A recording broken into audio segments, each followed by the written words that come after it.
Today we're going to learn how to make the I SPY quilt. It takes two templates, StashTools template T19 and StashTools template T13. Once you get your hexagons cut out, you'll lay them on the table, just like this. And you're going to take your triangles and you're going to sew them on each side, just like this. Once you get your units sewn together like this,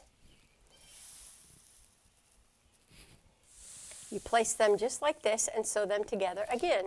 You can see that it makes a column, and it makes a column right here. There's one, here's two, and here's three. No Y seams, so this quilt is very easy to make.